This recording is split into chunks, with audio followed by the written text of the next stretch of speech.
May 12, 1944. First light over central Germany, and the air above Merseburg looks like a frozen river of contrails, white seams stitched across a thin, high cloud that can't hide what's coming.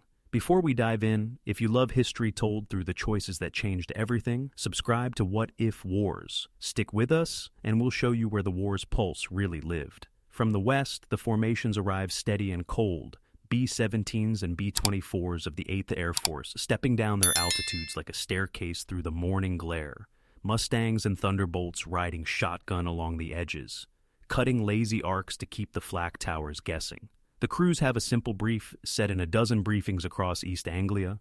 Don't chase fighters, don't smear bombs across the map. Hit the places that turn coal and air into gasoline. Down there, beyond the haze and the river, the Leuna works sprawl. Hydrogenation towers, cracking units, coking batteries, pipelines, power cables slung like steel nerves. An entire nervous system wrapped in brick, pipe, and steam. If you break the nerves, the body seizes. The approach feels slow and surgical. Pathfinders have already drawn a chalk line through the weather with radar, and the lead navigators ride that phantom road toward the refinery's heart. The bomb aimers call out drift and rate in clipped syllables that sound like prayer. Flak cups open along the arc of the plant, and the black bursts climb level by level, guessing where the sight lines will settle. Steady, steady, bombs, away.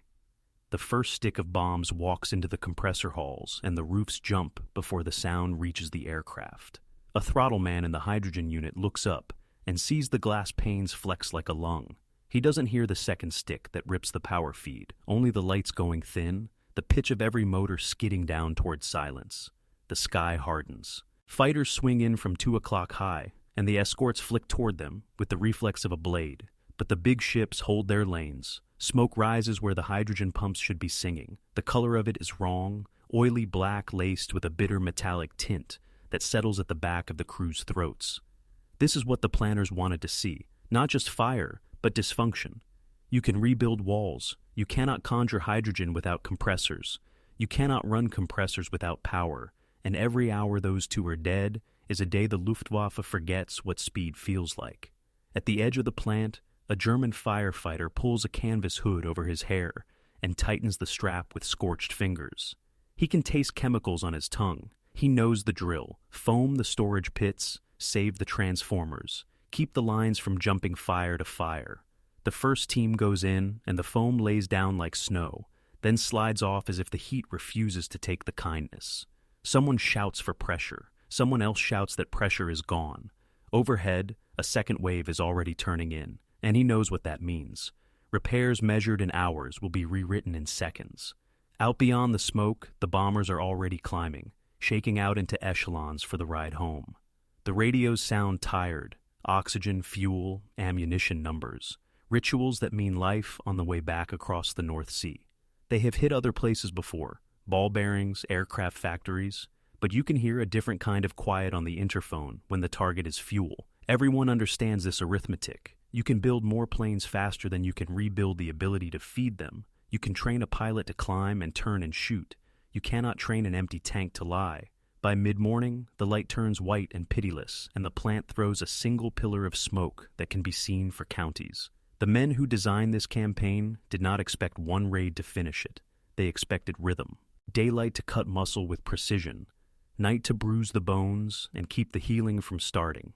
They expected the defenders to throw up smoke pots, to patch power lines in the dark, to swap out compressors under arc lamps while sirens moaned, to make the morning hurt a little less. And they expected to come back before the pain had time to fade. In the crew room that evening, the talk is clipped, technical, almost superstitious. Aiming points held, timing good, wins as briefed. Someone mentions the way the smoke tasted like bad coins. Someone else says they saw the target turn off, like a city losing power, block by block. And that image pins itself to the wall of the mind. The question is not whether the plant still stands. The question is what it can no longer do tomorrow and the day after and the week after that, while fighters sit on concrete with their canopies open like empty mouths. May 12th lights the fuse. The plan is simple and merciless. Repeat, disrupt, deny, turn the repair cycle into a trap. Make every fix a prelude to another failure. And before the month is out, the crews will learn the pattern by heart, because the next blows are already dated on the board. Late May to keep the wounds open, then deep into June to make them bleed. The fuse from May 12th burns straight into late May, and the rhythm becomes the message, don't win a day. Own the calendar. On May 28th, the maps in East Anglia and southern Italy show the same geometry. Synthetic plants knotted to power lines like organs to arteries. From England, the 8th Air Force turns back toward Leuna and its satellites. From Foggia, the 15th Air Force angles north for Blechhammer and the long scar of Silesian pipework. The daylight strikes fly in columns, Mustangs and Thunderbolts skimming the edges, and every briefing repeats the same sentence until it becomes a drumbeat. Hit repairs, hit power, hit compressors, make every wrench turn for nothing. At Leuna, the morning haze thins, and the Pathfinders write their chalk line again. H2X glows on the scope like a smudged cathedral. The aiming point is not a building you can name in a tourist guide, but the hard heartbeat of the place. The compressor halls, the switching yards, the substations that breathe current into the hydrogen loops. Bomb doors open, and the plant shudders where it is softest. Out over Silesia, the 15th Air Force rides a different weather. Bright sun on the Oder, and B-24s drag long shadows across Blechhammer's tank farms. A waist gunner watches a chain of bombs walk into the power line that feeds the cracking units. He thinks, without words, of a hand closing on a throat. Night is the second language of the campaign. When daylight turns home, Bomber Command forms over the coast and pushes east by stars, dead reckoning, and the slow confidence of experience. Oboe and GH sketch unseen lanes to the Ruhr and beyond, and the first markers tumble in, green, red, the bright brief punctures that teach 1,000 bombers to agree on one square of darkness. The targets breathe differently at night. Smoke pots spill, sirens lean, searchlights grope for edges. The purpose isn't elegance, it is pressure. Storage tanks flare, transformer yards crackle. The grid that kept the plants alive in daylight's aftermath takes its own beating until the repair crews count the hours against the next sunset and see they've lost. June begins with the same handwriting, heavier and more legible. Early June brings another bite at Lützkendorf and Zeitz, and the escorts range so deep that German controllers learn a new humiliation. Scrambles delayed not by fear, but by fuel. A Pathfinder ship with a radar scope like a small moon calls a correction through flak. Left, steady, and the main force leans. Down in the works, a foreman has rewired a temporary feed that hums like a lie. It buys them 12 hours. The next morning, the line is a smoking ditch again. There is no romance in it for the men bending over map tables and engine cowlings. It is work. A ground crew chief at a German plant checks his foam inventory with the last stub of a pencil and sees the numbers don't stretch to another week of 2-a-day raids. He says nothing, only nudges the canisters into a tighter row, a futile order against the coming disorder. On the other side of the war, a Mustang pilot counts minutes on drop tanks and hears his own fuel become a metronome. He is here to make sure the bombers don't have to think about fighters. He is also here to make sure the fighters down there never take off in numbers again.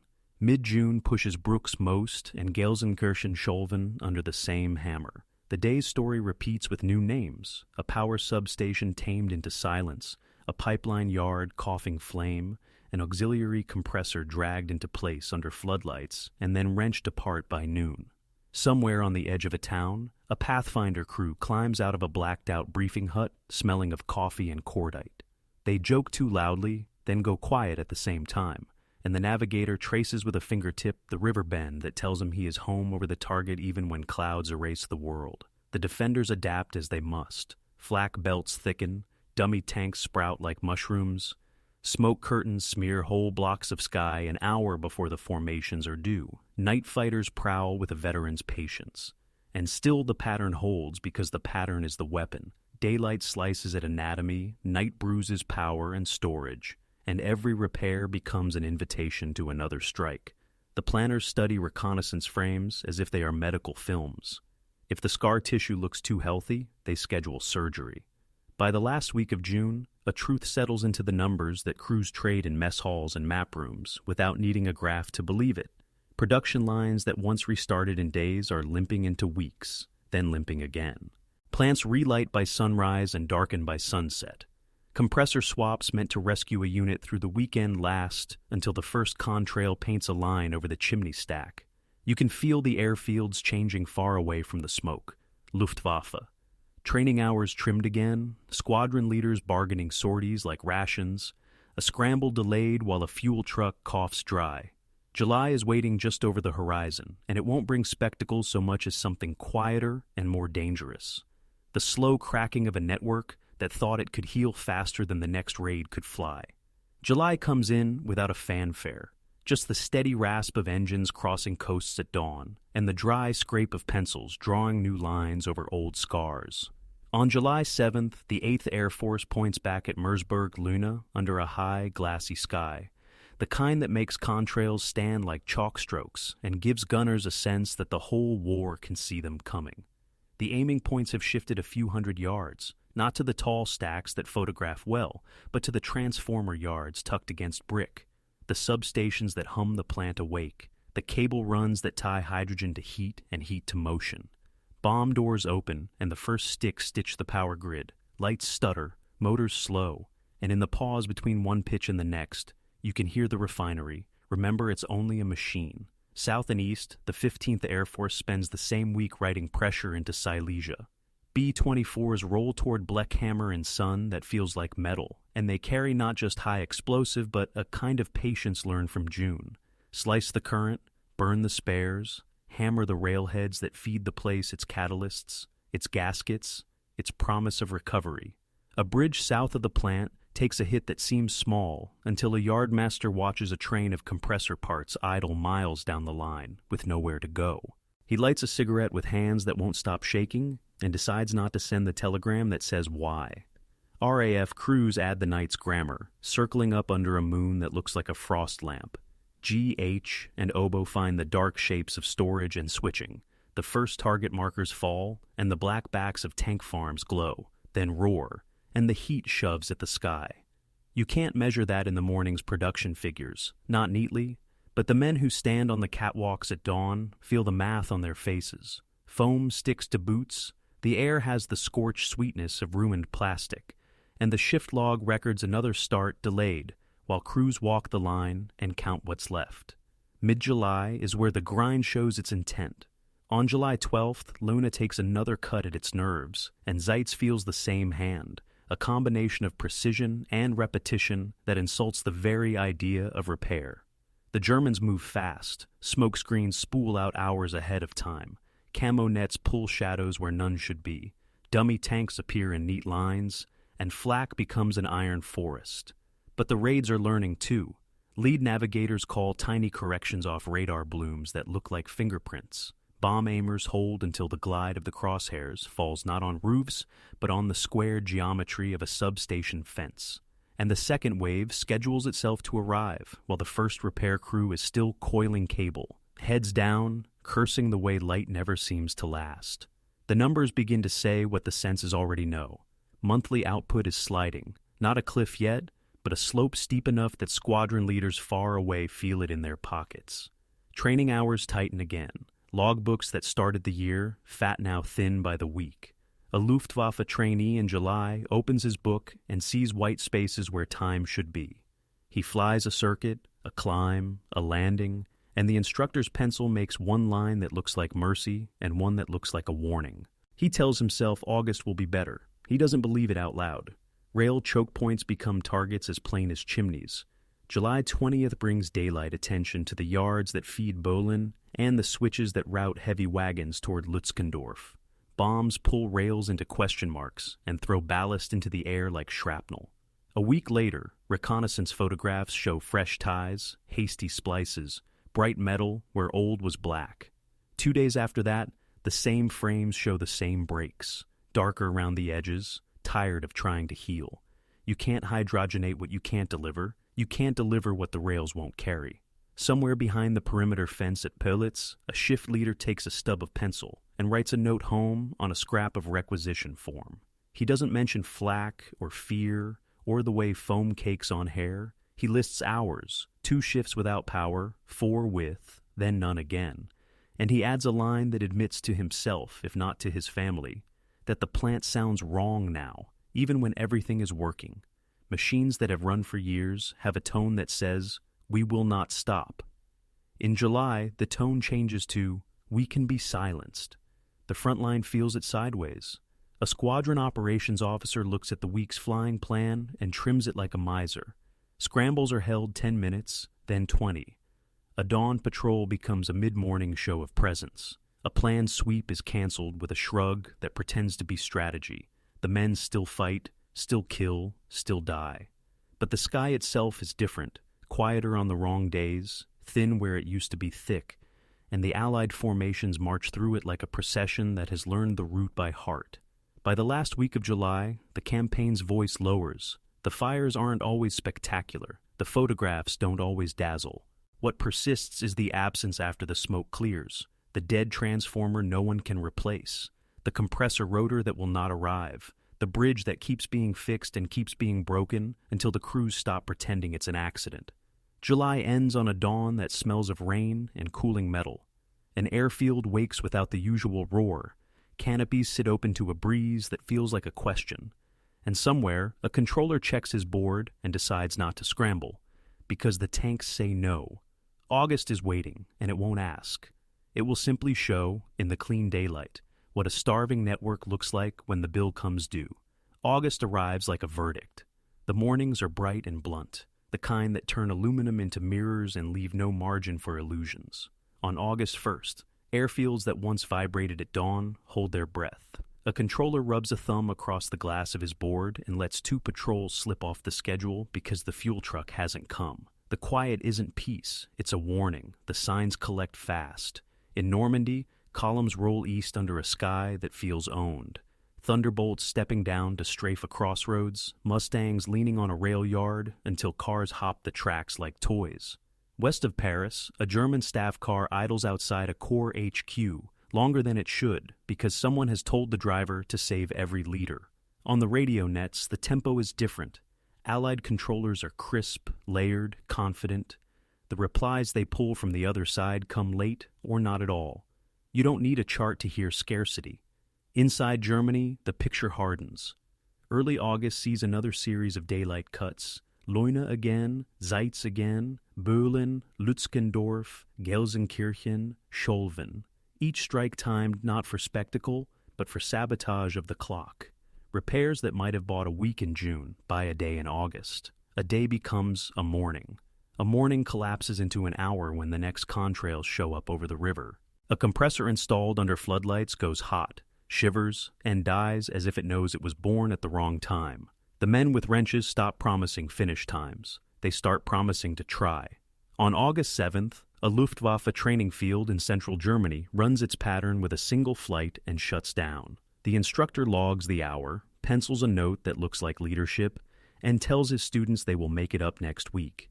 He knows they won't. Down the line, at a frontline base, a squadron scramble sits in cockpits with canopies open and oxygen masks loose, counting trucks that never appear. The call to start comes, then cancels. A minute later, it comes again, thinner. When they do lift, the climb is half-hearted, and the patrol brief is a slice of what it used to be. The pilots don't say it out loud, but everyone understands what empty air feels like. The raids do not let the month find its balance. Mid-August, reconnaissance frames catch a grid of fresh cable at Leuna, a new throat wired into an old body. The answer shows up out of East Anglia 2 days later. The lead navigators walk a radar bloom to the precise corner where the cable runs under a fence, and the first pattern of bombs peels it back like skin. August 20th brings pressure farther north. Pölitz tastes the same medicine, storage flares, and the glow stains the water. 4 days later, August 24th, the 8th Air Force sets its watch by Merseburg again, and under a noon sun, the refinery's power yard jerks like a marionette with its strings cut. The sound the crews remember afterward isn't the explosions. It's the feel of machines losing their voice. There are still fighters in the sky. There are still men willing to meet the invasion at altitude, but the formations look thin where they should look thick, and what climbs often climbs late. In a hangar at Lechfeld, the Me-262 gleams like a promise from a faster tomorrow. Its turbines bark to life with a hunger that's almost beautiful, and the first time a jet arcs over the field, it seems to erase the war beneath it. Then the ground crew counts drums and closes a ledger that doesn't add up.